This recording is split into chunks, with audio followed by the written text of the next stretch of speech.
오늘 말씀은 성령에 묶여서라는 말씀으로 잠깐 말씀을 나누고자 합니다.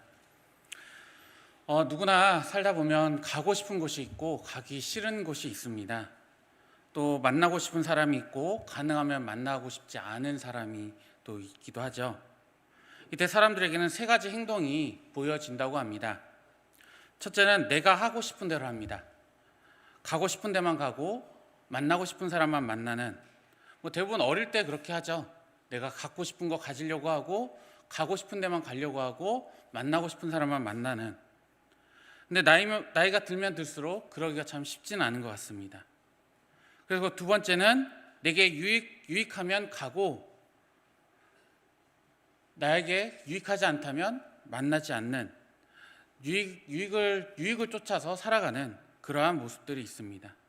때로는 이익이 크다고 생각하면 그곳에 가거나 사람을 만나거나, 이익이 없다고 생각하면 만나지 않는, 때로는 손해도 감수하며 사람을 만날 때도 있지만 만나기 싫은 그런 경우도 있습니다. 마지막으로 내 이해관계를 떠나 상대방의 입장으로 결정할 때가 있습니다. 내가 아니라 상대방이 반드시 필요하면 만나고 그 사람의 필요에 따라 모든 상황을 결정하는 경우가 있습니다. 성령과 함께 갈 때 우리는 첫 번째, 두 번째 방식보다는 세 번째 방식을 따라 살게 되어 있습니다. 우리는 인생을 살면서 수많은 걸림돌을 만나게 되어 있습니다. 그리고 숱한 결정을 내려야 될 때가 있습니다. 특히 어떠한 결정은 내 전부를 걸어야 될 때도 있고 심지어 내 목숨조차 걸어야 될 때가 있습니다.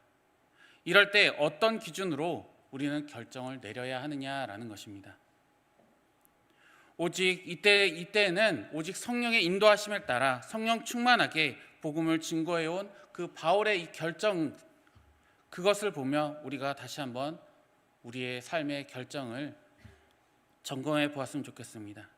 그의 결정 가운데 나타나는 성령의 일하심을 함께 말씀을 통해 나누고자 합니다. 바울이 세 차례에 걸쳐 전도 여행을 마쳤습니다.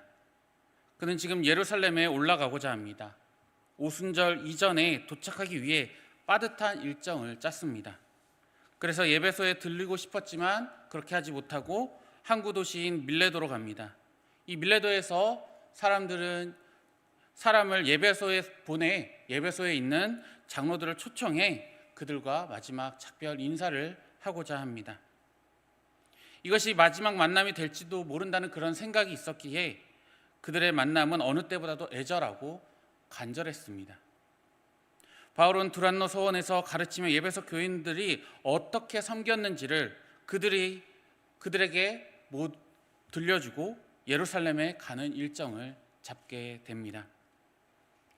지금 사도 바울이 예루살렘에 간다는 것, 그 상황이 그렇게 녹록하진 않은 그런 상황입니다. 지금 사도 바울은 아주 위험 속으로 한 걸음 한 걸음 자기 자신을 내어놓는, 걸어가는 그러한 상황입니다. 그리고 그 상황을 본인도 알고 있었고 모든 주변 사람들도 알고 있었습니다.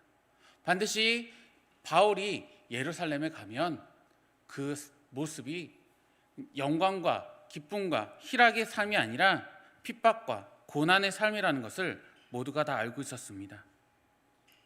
때로는 하나님께서 고난을 피할 수 있게도 하시지만 때로는 하나님께서 고난을 마주하게 할 때가 있습니다.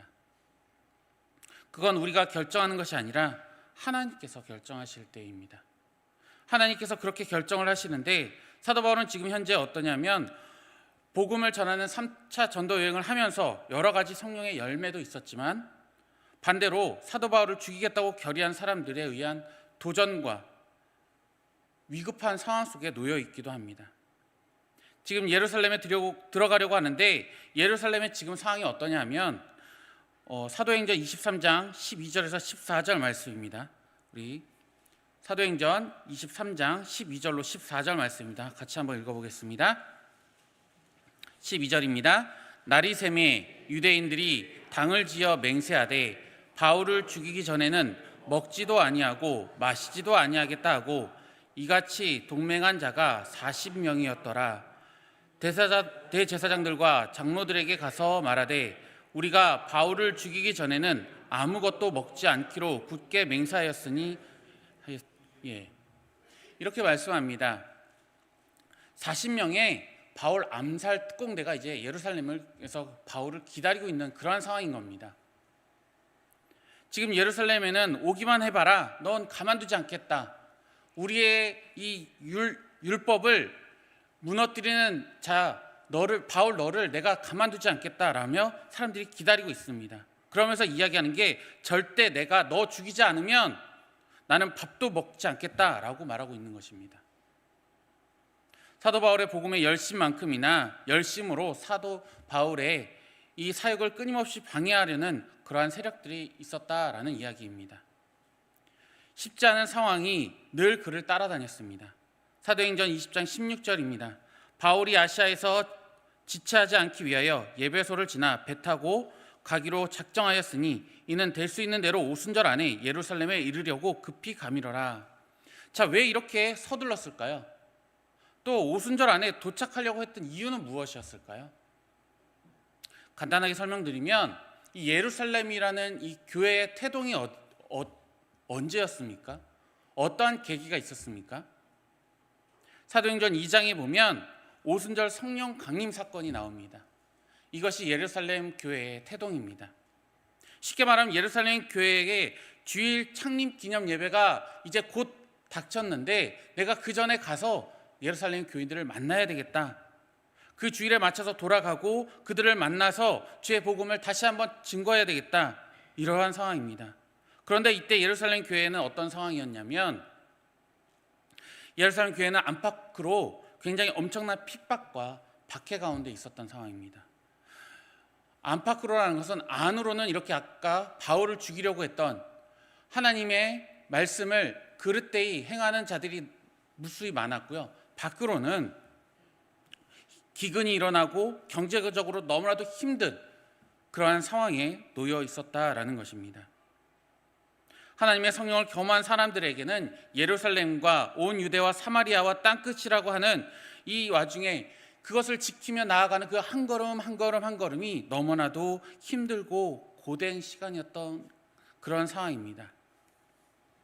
사도행전 20장 23절에 보면 오직 성령이 각 성에서 내게 증언하여 결박과 환난이 나를 기다린다 하시나 라고 말씀합니다. 성령님이 바울을 가는 곳마다 결박과 환난이 기다리고 있다라고 알려주셨습니다. 위로와 환대가 아니라 너 수고했어, 너 그동안 복음을 전하느라고 얼마나 고생했니, 내가 너를 위로해 줄게, 너를 환대해 줄게가 아니라 결박과 환난이라고 이야기하고 있습니다. 그런데 여기서 우리는 중요한 한 가지를 발견합니다. 성령님은 결박과 환난이 있을 것이라고 알려주시면서도 그걸 피하라고 하지는 않으셨다라는 사실입니다. 앞에 있을 사실을 알려줄 뿐 그것에 대해서 어떻게 할 것이다 라는 것, 어떻게 해야 된다라는 것은 전적으로 바울에게 맡겼습니다. 사도 바울이 예루살렘에서 핍박을 받고 환난을 겪게 될 것이라는 그 음성을 여러 사람들이 들었고 알고 있었습니다. 그런데 그것에 대한 반응과 해석은 각각 달랐습니다. 바울은 소아시아 지역을 다니면서 제일 먼저 누구에게 복음을 전했습니까? 유대인들에게 먼저 복음을 전했습니다. 흩어져 있는 예루살렘을 떠나 흩어져 있는 유대인들에게 복음을 전했고 자기 민족을 사랑한 그러한 사람이었습니다. 다른 나라에 가서도 이방 나라에 가서도 가장 먼저 찾았던 것이 자기 민족, 자기 가족들이었습니다. 하나님이 어떻게 이 민족을 사랑하였는지 그들이 먼저 깨닫기를 원했고 먼저 그들에게 복음을 전했지만 돌아오는 것은 어땠냐면 10명 중 9명은 굉장히 핍박하고 어려움을 주고 있었습니다. 그때마다 사도 바울은 뭐라고 말했냐면 내가 이제 이방인에게로 가리라라고 이야기할 정도였습니다. 그런데 지금 예루살렘 교회가 엄청난 어려움 속에 있다는 이 이야기를 듣고, 다시 말하면 유대인들이 지금 자신의 민족이 어려움을 당하고 있다는 그 이야기를 듣고 사도 바울은 거봐라, 내 말 안 듣더니 잘 됐다, 꼴 좋다, 너희들 한번 혼나봐야 돼, 이렇게 말하지 않았다는 것입니다. 예루살렘이 어려움을 겪고 유대 민족들이 어려움을 겪는 것에 대해서 너무 마음 아파하고 그 마음을 안고 다시 예루살렘 교회를 가고자 하는 그 마음이 있었습니다. 그래서 소아시아에 있는 교인들에게 이렇게 말합니다. 복음의 시작점이었던 그 예루살렘 교회가 지금 어려움을 당하고 있습니다. 지금 기근과 고통 속에 있는데 함께 우리가 헌금하지 않겠습니까? 사도 바울이 헌금을 요청한 건 이번이 처음이자 마지막입니다. 함께 헌금하자. 그런데 소아시아에 있는 사람들이 한 번도 본 적 없는 그 사람들을 위해서 기꺼이 즐거움으로 함께 헌금하고 돈만 모아서 간 것이 아니라 7명의 사람들을 동행하면서 그들과 함께 복음의 역사가 무엇인지를 알려주는 그 역사를 써 나가고 있는 것입니다. 즉 다시 얘기하면 우리가 헌금을 모아 예루살렘 교회를 돕는 것뿐만 아니라 우리 교회가 소아시아 교회가 세운 그 많은 사역자들, 많은 동역자들과 함께 동행해서 우리가 하나님의 복음, 하나님의 역사로 우리가 변화되었고 그것을 여러분들과 함께 나누고 싶습니다. 여러분들을 통해서 우리가 함께 하나님의 역사를 나누고자 합니다. 라고 동행했던 인물들이 있다라는 것입니다. 예루살렘에 올라갈 때 사도 바울은 혼자 간 것이 아니고 사도행전 20장 4절에 보면 아시아까지 함께 가는 자는 베레아 사람 브로의 아들 소바더와 데살로니가 사람 아리스타고와 세군도와 데베 사람 가이오와 및 디모데와 아시아 사람 두기고와 드로비모라라고 말씀하고 있습니다. 여기서 말하고 있는 핵심이 무엇일까요? 이 7사람을 통해서 하나님의 역사가 소아시아 지역에 신실하게 세워져 있고 이 신실하게 세워놓은 하나님의 사람들을 통해서 다시 한번 복음이 증언되고 있다라는 것입니다. 복음이 전해질 것 같지 않은데, 복음이 전해지지 않는 사람, 복음이 들어가지 않을 것 같은 사람, 복음이 들어가지 않을 것 같은 그 지역에 복음이 들어가고 이들의 목적이 바뀌고 이들의 존재 이유가 다 바뀌고 7사람들이 세워지고 이것을 이야기하고 있습니다. 즉 다시 얘기하면 하나님의 성령의 역사로 인해서 사람들이 세워졌고 이들이 예루살렘으로 다시 가고자 했다라는 것입니다.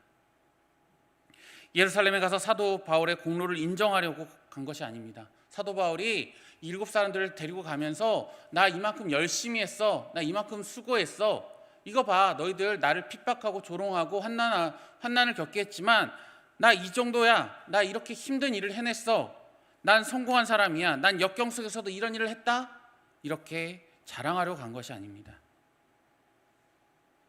사도 바울이 자신의 목숨을 걸고서라도 예루살렘에 가려고 했던 것은 예루살렘 교회의 필요를 채우기 위해서입니다.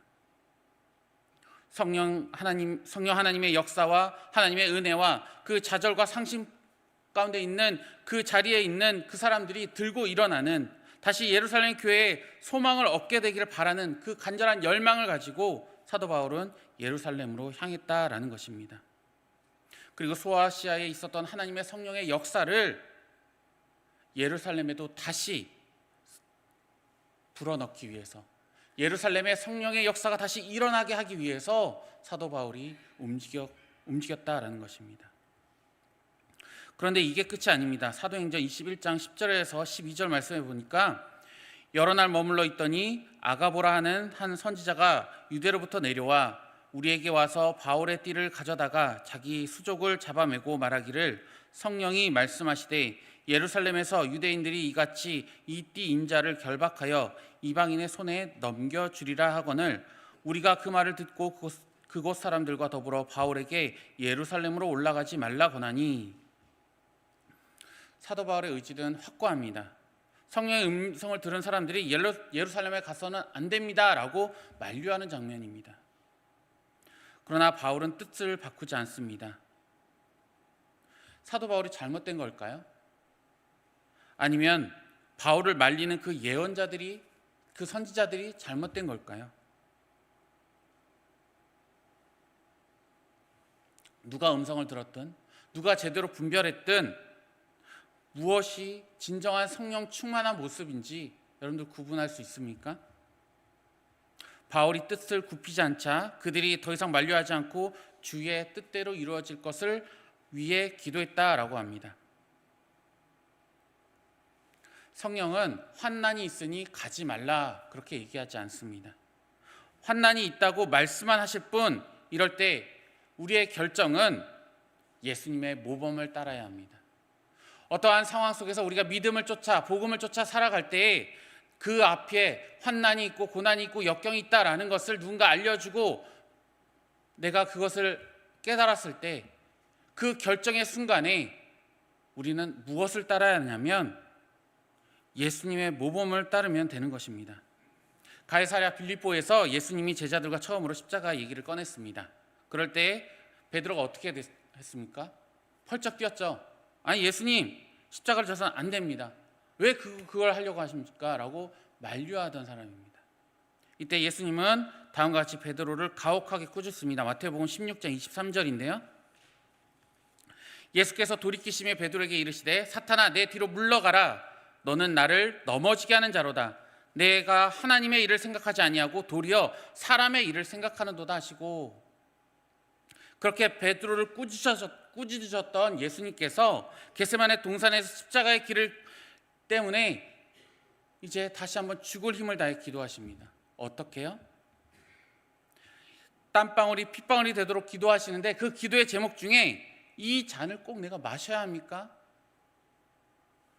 베드로에게 핍박했던 예수님도 십자가를 막상 지려고 하는 그 순간에 너무나도 두렵고 힘들고 어려웠습니다. 그래서 하나님 아버지께 이렇게 묻는 겁니다. 이 잔을 내가 꼭 마셔야 합니까? 그때 하나님의 대답은 침묵이었습니다. 십자가를 져라, 지지 마라, 이런 대답 일절 없었습니다. 다만 천사가 예수님 곁에서 힘을 더하고 있습니다. 기도를 돕는다라는 뜻입니다. 되돌아서지 않고 십자가를 향해 끝까지 걸어갈 수 있도록 도왔다라는 것입니다. 마침내 예수님은 십자가를 지기로 마지막 결정을 내리셨습니다. 이게 바로 우리 신앙의 결정의 모범이 될 수 있습니다. 사도 바울이 예수님의 모범을 따라 십자가를 지기로 결정했습니다. 굳이 이렇게까지 해야 되는 이유가 무엇입니까? 이렇게 결정한 사도 바울의 심정은 어땠을까요? 사도행전 20장 24절에 보면 내가 달려갈 길과 주 예수께 받은 사명 곧 하나님의 은혜의 복음을 증언하는 일을 마치려 하면은 나의 생명조차 조금도 귀한 것으로 여기지 아니하노라 말씀합니다. 이 사도 바울의 고백을 통해 복음이 얼마나 가치 있는 것인지를 깨닫게 되는 것입니다. 그리스도의 사명을 깨닫게 됩니다. 그리스도의 사명은 무엇입니까? 복음을 증언하는 것입니다. 이 일이 얼마나 가치 있습니까? 생명보다도 더 값진 것이라고 얘기하고 있습니다. 세상에 내 목숨보다 더 귀한 것 있겠습니까? 여러분들 어떻습니까? 여러분들 복음 위에 생명을 내놓으십시오. 선뜻 알겠습니다 라고 하면서 손 번쩍 들고 당당히 나오실 분이 다 계시죠? 네, 다 그렇게 하시죠? 네, 물어보진 않겠습니다. 이것이 바로 우리가 해야 될 일입니다. 공부를 하고 일을 하고 휴식을 하고 무엇보다도 내가 잘 살고 잘 먹기를 원합니다. 어떤 사람은 남의 것을 빼앗아가면서 잘 먹고 잘 살려고 합니다. 그러나 복음은 육신의 생명 그 이상입니다. 복음은 영생입니다. 내가 취하려고 내가 노력해서 얻으려고 하는 그 무엇보다도 더 소중한 것, 더 귀한 것, 영원한 생명이다라는 것입니다. 성령 충만이란 무엇일까요? 내 목숨보다 복음을 더 귀하게 여기는 태도입니다. 나보다 예수님을 더 소중히 대하는 그러한 결단입니다. 사람의 일보다 하나님의 일을 더 다급하게 알고 그대로 행하는, 분별할 줄 아는 그러한 모습입니다. 사도 바울이 그동안 바쁘게 산 이유가 무엇입니까? 단 한 가지, 하나님 나라를 전파하기 위함입니다. 그리고 하나님 나라를 다 전했기에 이제 다시 얼굴을 대하지 못한다 해도 괜찮다라고 고백하는 것입니다. 바울은 생명보다 복음을 더 귀하게 여겼고 그래서 복음을 듣지 못한 사람들에 대한 애정이 자기애보다도 더 컸다라는 것입니다.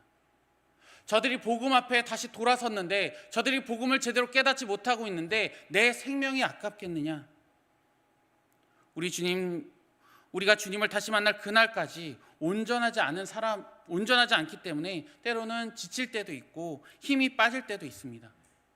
열심히 신앙에 열심을 냈다가도 이건 아닌 것 같은데, 이제 좀 지치는데 좀 쉬었다 갈까? 이런 생각이 들 수도 있습니다. 그때 어떻게 살아가야 합니까? 정직하면 살 수 있습니다. 지치고 힘들 때요, 낭망하고 고통과 고난 속에 있을 때요, 자기 느낌으로 그냥 내가 성령 충만하다 이렇게 생각하면 살아가면 안 된다라는 겁니다. 다시 말하면 성령 충만한 척하지 말라는 겁니다. 분명 누구나 다 지칠 때 있고요, 힘들 때 있고요, 넘어질 때 있습니다. 그럴 때일수록 힘들면 힘들다고 이야기하고, 배고프면 배고프다고 이야기하고, 지치면 지친다라고 이야기할 수 있어야 합니다. 제 얼굴 어떻습니까? 말짱해 보입니까? 굉장히 피곤합니다. 담임 목사님께서 선교를 떠나시면서 교육자들에게 이렇게 말씀하고 가셨는데요. 자유를 누리세요. 자유를 외치세요. 자유가 아닙니다. 일단 부교육자들은 담임 목사님 안 계시면요, 뭔가 특별한 일을 하지도 않는데도 그냥 피곤하고 힘듭니다. 한 주간을 보내는데, 지난 한 주간 이제 목사님 안 계셨잖아요. 한 주간을 보내면서 이제 일찍 나오고 또 늦게 들어가는 이게 반복적으로 한 주를 보냈던 것 같습니다. 근데 집에 갈 때마다 저희 아들이 참 집에서 잘 놀고 잘 먹고 잘 주무시고 계시더라고요. 여러분도 아시죠? 사람이 좀 힘들면 민감해지잖아요.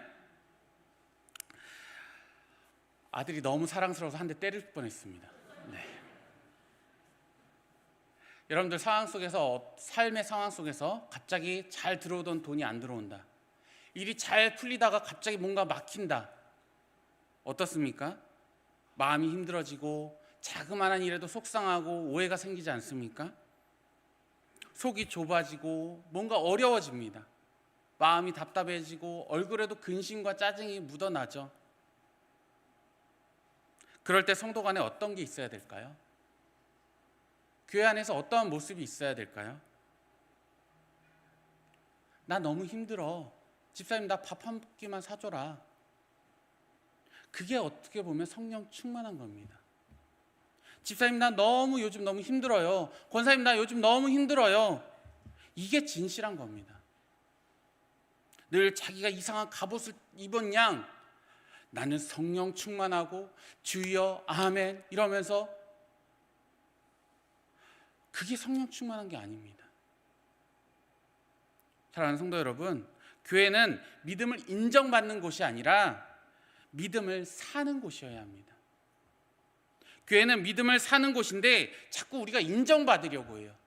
겉모습을 치장하고 겉을 무장시켜서 나는 어떤 장로님한테 인정받아야 되고 어떤 목사님한테 인정받아야 되고 집사님한테 잘 보여야 되고 내가 가르치는 애들에게 난 뛰어난 교사여야 되고 내가 봉사하는 그곳에서 내가 모범이 돼야 되고 멋져야 되고 드러나야 되고. 교회는요, 리더가 되는 곳이 아니라 종이 되는 것입니다. 노예가 되는 것입니다. 너무 내려갔나요? 내가 섬기겠다는 그러한 마음으로 살아가야 되는 곳이 바로 교회인 것입니다. 성령 충만은요, 내가 얻어내는 것이 아니라 하나님의 은혜입니다. 내가 내 몸을 치장하고 포장해서 그것으로 내가 성령 충만을 얻는 것이 아니라 내가 낮아지고 내가 겸손해지고 내가 수고하고 헌신해서 하나님이 부어주시는 은혜가 있어야 그것이 성령 충만입니다. 저 또한 하나님의 은혜로 이 자리에 설 수 있었습니다. 제가 목사로서 별로 안 어울리잖아요. 가끔씩 저 초기에는 제가 교회 방문하는 분들한테 집사님이라는 소리 수없이 들었습니다. 성령 충만하면 복음을 위해 흩어질 수 있습니다. 성령 충만하면 누군가의 필요를 위해 나를 기꺼이 희생할 수 있습니다. 성령 충만하지 않으면 우리는 시대를 바꾸지 못합니다. 시대에 굴복할 겁니다. 예외 없이 세상 사람들처럼 아마 살아가게 될 겁니다. 왜 성령입니까? 왜 우리가 성령을 강조하고 왜 우리 교회가 올 한 해 성령에 대해서 이렇게 표를 내어놓고 나아가고 있습니까? 내 욕망을 이기고 내 탐욕을 이기고 나 자신을 이기는 유일한 길이기 때문입니다. 그리스도인이 그리스도인일 수 있는 유일한 길이기 때문입니다. 교회가 교회일 수밖에 없는 교회일 수 있는 유일한 길이기 때문입니다. 소망과 욕망 사이에서 우리가 소망을 택할 수 있는 유일한 길이기 때문입니다. 어려움 속에서 믿음으로 살아가는 게 그리스도인의 삶입니다.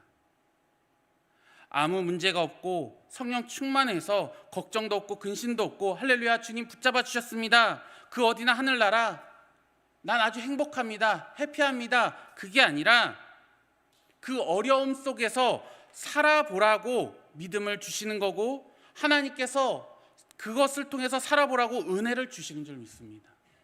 우리의 고통과 환난과 어려움과 여러 가지 힘듦 속에서 그것을 살아냄으로 인해서 더욱더 믿음이 견고해지고 믿음의 사람으로 세워지기 위해서 그리고 그 속에서 믿음으로 살아내는 그 속에서 부어주실 하나님의 은혜를 바라보게 하기 위해서 내가 겪어봐야 상대방의 상황이 이해가 되고 마음이 느껴질 때가 있죠. 난 아프지 않은데 난 건강한데 상대방이 어디가 아프다 그러면 잘 이해가 되지 않아요. 내가 힘든 상황에 놓여봐야 그 상대방의 힘든 상황을 알게 됩니다. 내가 좀 아파봐야 상대방의 아픔을 이해할 때도 있죠. 사도 바울이 그걸 느낀 겁니다. 자랑하러 가는 게 아닙니다. 섬기러 가는 겁니다.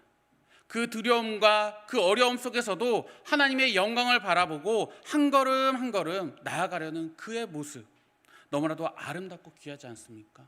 내가 고통과 역경과 아픔과 어려움을 겪어봤기에 내가 예루살렘의 그 상황을 알기에 그들이 그 예루살렘에서 신앙을 지키며 살아가는 그 성도들의 마음과 그 상황을 알기에 그는 주저하지 않고 자신의 목숨까지도 내어놓고 예루살렘에 가고자 했던 겁니다. 여러분, 교회는 어떤 곳입니까? 기도하는 곳입니다. 어려움을 두고 함께 기도하는 곳입니다. 하나님, 이 상황입니다. 이 어려운 상황입니다. 하나님 좀 도와주십시오. 하나님, 은혜가 있기를 원합니다. 하나님의 도움이, 하나님의 역사가 나에게, 누군가에게, 우리 교회에게 있기를 원합니다. 함께 기도하는 곳입니다. 성도들을 위해 서로 기도해 주는 겁니다. 함께 기도하고 나눌 때 민폐라고 생각하지 마십시오. 내가 이걸 누군가에 기도 부탁하면 저 사람이 부담스러워하지 않을까?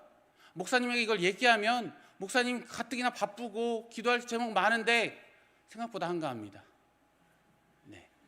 담임 목사님만 계시면 생각보다 한가합니다. 민폐가 아닙니다. 민폐는요, 내일이면 명절 연휴인데 제가 설교를 고향길 생각하시고 음식은 뭐 할까 생각하시는 여러분들에게 이제 끝으로 마지막으로 다시 한번 이러면서 한 설교를 3시 예배를 3시 한 반까지 끝낸다 그러면 그게 민폐죠. 예, 여러분들 앞에 오래 서 있는 게 민폐죠. 힘들 때 도와달라고 말하는 게 무슨 민폐겠습니까? 기도해 주십시오라고 말하는 게 뭐가 민폐겠습니까? 우리는 어떤 사람들입니까? 기도로 문제를 극복하는 사람들입니다. 하나님의 성령으로 그 어려움을 믿음으로 살아내는 그게 바로 우리 그리스도인이고 그게 바로 우리 교회 아니겠습니까? 우리가 항상 정직하게 살 준비를 하셔야 합니다. 교회 와서 가면을 쓰려고 하지 마세요. 분명 교회 앞까지는 싸우면서 왔어요. 근데 교회 딱 들어오는 순간 웃음 띠며 저 아주 거룩한 마음으로 교회 왔어요.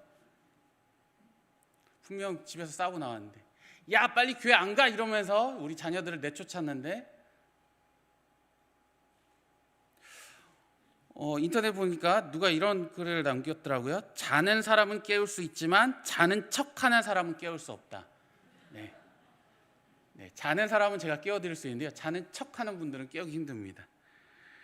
진심이 아닌 것을 진심인 양 그렇게 행동하려고 하지 마십시오. 괜찮은 척 가지 말고 힘들면 힘들다고 이야기하고 어려우면 어렵다고 이야기하는 거고 좌절과 상실감 속에서 하나님 좀 도와주십시오 이렇게 구하는 겁니다. 나 주의 도움 받고자, 이 찬양 아시죠? 주의 십자가 앞에 나오는 거, 내 주님의 도움을 구하고자 주님의 십자가 앞에 나오는 이것이 정말 성령 충만함이고 믿음의 사람이고 우리 그리스도인입니다. 괜찮은 척하는 것이 아니라 주님의 도움을 구하는 자. 말씀을 맺어야 되겠죠? 더 하면 안 되겠죠? 여러분, 성령에 붙들린다는 거 어떤 걸까요? 연약한 그 부분에서 내 마음을 드리고 헌신하고 수고하고 애쓰고 눈에 뻔히 수고와 어려움을 보이면서도 저거 하면 어려울 텐데, 저거 하면 힘든데, 저거 하면 돈 많이 들어가는데, 저거 하면 정말 시간도 돈도 내가 헌신해야 될 것들 너무 많은데, 그런데도 불구하고 함께 섬겨주고 함께 가는 것, 이것이 믿음입니다.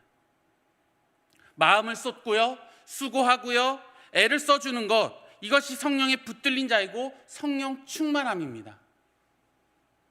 여기서 아멘이 나와야 되는데 다시 처음으로 돌아갈 수도 없고요.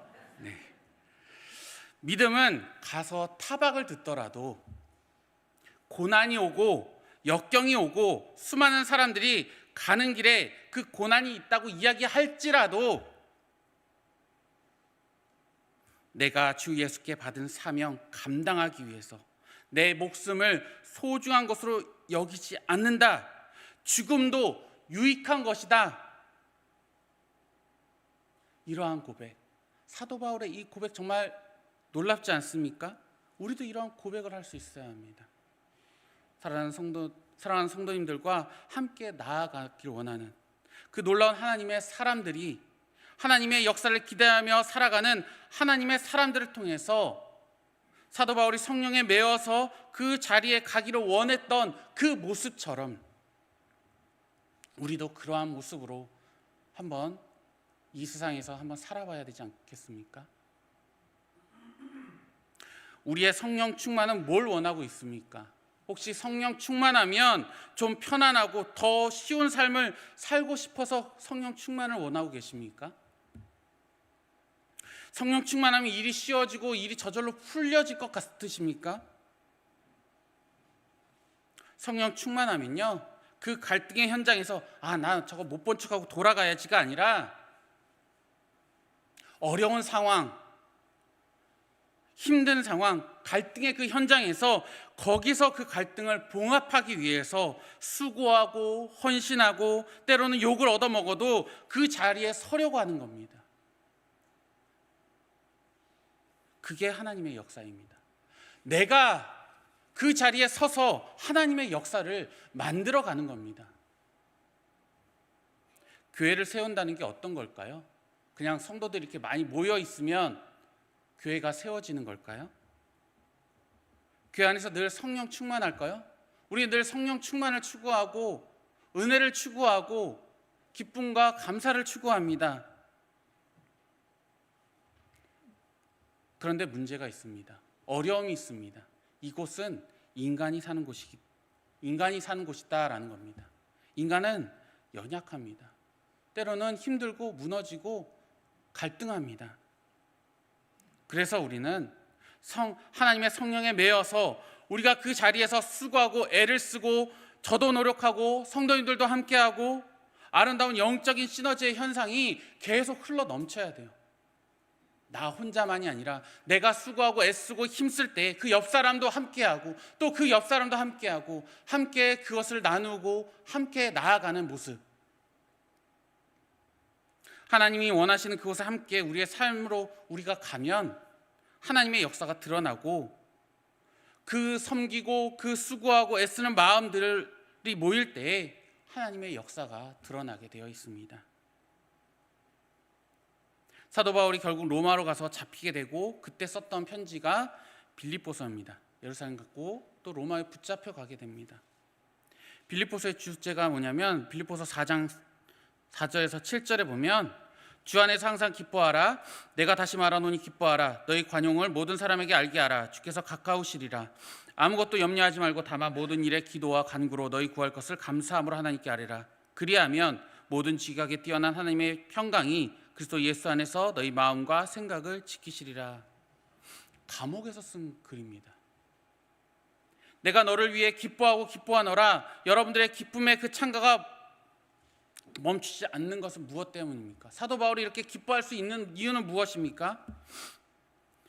하나님의 성령이 그와 함께하고 하나님의 성령이 우리와 함께하기 때문입니다. 하나님의 말씀과 성령의 모든 것을 의탁하며 모든 것을 맡기며 나아가길 소망합니다. 우리 같이 지어져 가기를 소망합니다. 너만 잘하면 내가 아니라 함께 지어져 가는 겁니다. 교회 되는 그 삶을 통해서 하나님께서 우리를 하나님의 자녀로 부르셨고요. 이 놀라운 영광과 이 세상을 하나님의 영광을 꿈꿀 수 있도록 우리를 함께 부르셨습니다.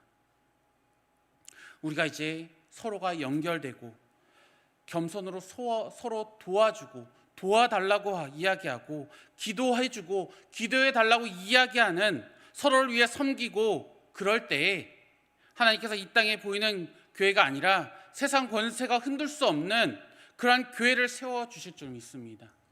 하나님께 모든 걸 맡기고 나아가는 그 우리의 모습을 통해서 하나님은 우리를 통해 교회를 개척자로 우리를 세우실 것이고 교회를 세워서 하나님의 역사와 주의 이름을 드러내실 줄 믿습니다. 우리가 영원히 찬양할 그 이름, 우리와 함께 하시는 그 주님의 놀라운 이름 앞에 오늘도 더 나아가기를 소망합니다.